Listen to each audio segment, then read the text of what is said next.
All right, everybody, we got a new video. Palantir's Alex Karp just did an interview with CNBC. The full interview is not out yet, but there is a 2-minute subset of the interview that I think is very important because it's probably the most important parts of what Karp is trying to get at here in terms of his message. Let's look at it right now. I've seen a little bit of it, and let's react to it. Let's see what Karp has to say.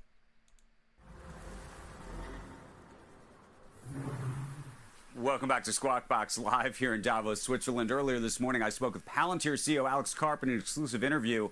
We talked about the Russia-Ukraine war, and I asked him about the lesson for China. The lesson for every big country is, holy, we've been buying all this heavy stuff. And so, yes.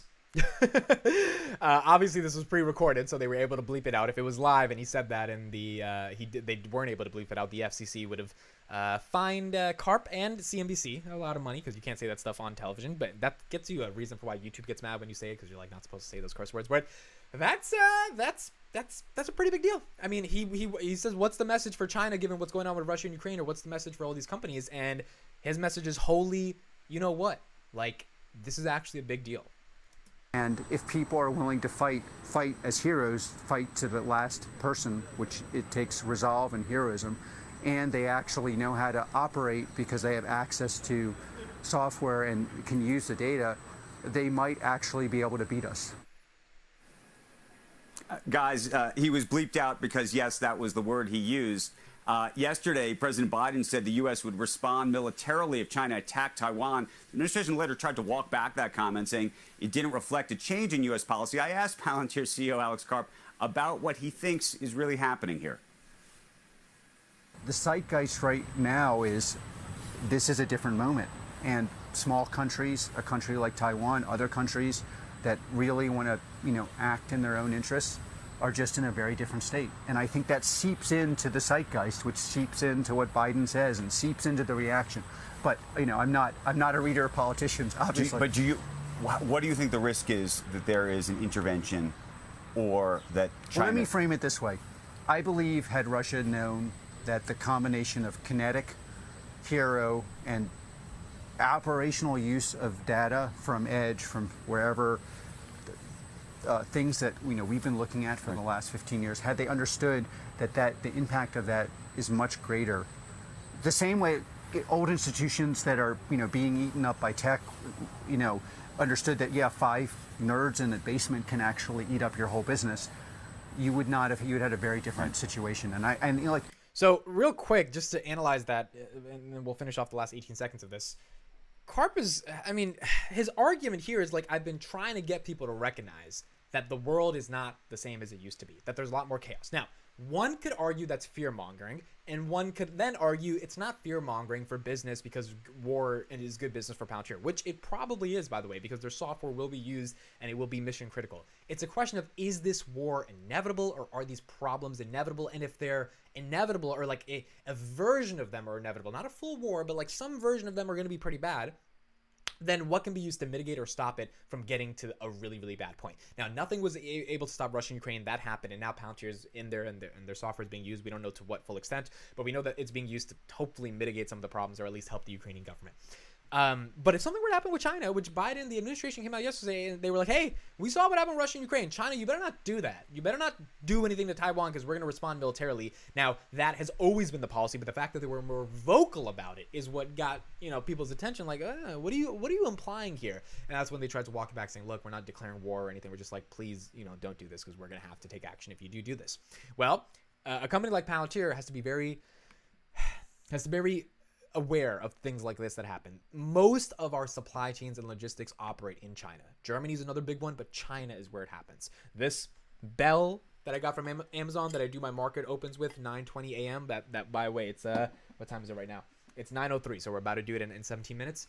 That was probably made in China. I bought it off Amazon for like $7-8, right? So like all of the things that we use in our day-to-day world comes from that country. Supply chains, companies, logistics, all this stuff is located there. And if there's a war, if China invades Taiwan and the U.S. Decides to leave China, or companies decide to do what they did to Russia, Starbucks just left Russia yesterday, 130 locations shut down. If that happens in China, because there's a war, or because like companies just can't like stomach being there if they do something horrible to Taiwan, then the entire U.S. economy is going to be flipped upside down overnight. And I think that's what Karp is trying to get to. Let's analyze a little bit more and let's finish these last 18 seconds. You know, I'm deeply respectful of our adversaries. Like China and Russia are super interesting, super complicated, super sophisticated, highly competent cultures. They understand everything I'm saying, and they're metabolizing it. Metabolizing new reality takes time. So there's more to the interview. We'll see it later, but that's his point. He's like, look, China and Russia get what I'm saying. They know that, and his argument is like, if they had the level of data that we knew about, that Palantir has been working on, or the level of technology that Palantir has been working on over the past 5, 6, 7 years, and they were utilizing that in a meaningful way, then they would potentially be doing worse stuff. But they don't have access to that technology. They don't have access to that data, but they understand the use cases of it. And that's why Palantir is trying to become the 6th software prime, or the first software prime of the government, the 6th prime. Prime means prime defense contractor. Right now, we have 5 hardware contractors like Raytheon Technologies, Lockheed Martin, etc. If you're a prime contract from the government, that means you get access to the biggest deals because the government relies on you. Palantir is trying to make a point like, you need a software prime. You need a company that's there, that is able to deal with this crazy nonsense that's happening when a pandemic happens and supply chains are flipped upside overnight. How do you use data to be able to meaningfully solve those problems? When a war breaks out, when a threat of a war breaks out, when companies have to leave because their supply chains are messed up, because they can't handle certain things that are happening in certain parts of countries, how do you deal with those situations? And the only way to deal with those situations in a really meaningful way is to have software and technology and artificial intelligence and machine learning in a way that's different than how other countries or other organizations are using it. It's just that simple. And I think that's Palantir's point, right? They're not trying to fearmonger. They're trying to make an argument that says the world is not the same as it was before.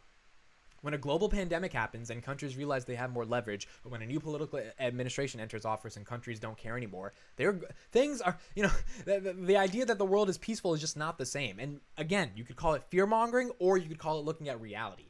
And the older I get, and there's a saying that the older you get, the more conservative you get, because you start to recognize, wait a second, things have to happen in order for things to happen. It's not just pie in the sky dreams. You have to actually understand how the world operates. And how the world operates is there are deep conflicts of at scale in which certain countries just believe different things.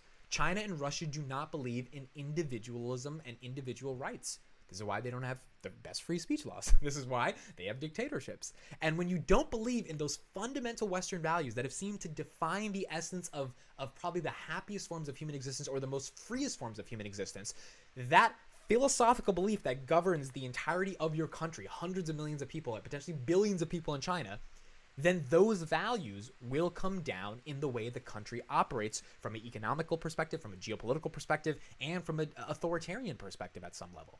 Which means you've got to have software, if you're a company or you're a country that believes in those values, that wants to protect those values in a meaningful way. I think this is, and that's where Palantir's role comes in, and I think this is one of the elements of their marketing, of their brand identity, that doesn't get the same type of shine that a Tesla would, given it's a consumer company, or an Apple would, but it matters. It really, really, really does matter. And the question is, do things get bad for the world to finally recognize that it matters? Or can Palantir's software be used so the world never has to realize how bad it matters, but at least Palantir gets the benefit of actually being able to stop the world from knowing how much it matters? I would rather have the latter, because at the end of the day, you don't want something horrible to happen, but you want to take Palantir's arguments seriously. And that should result in just more business for the company, because they're actually selling a solution to a problem that is real. And that's not just this made-up fake world. So those are my thoughts on this news interview. We'll probably analyze more of it as it comes out. Check out dailypalantir.com, where I'll be covering all of this news that is coming out around Palantir. Thank you so much for watching. Let me know your thoughts on this interview, and I'll see you guys in the next one.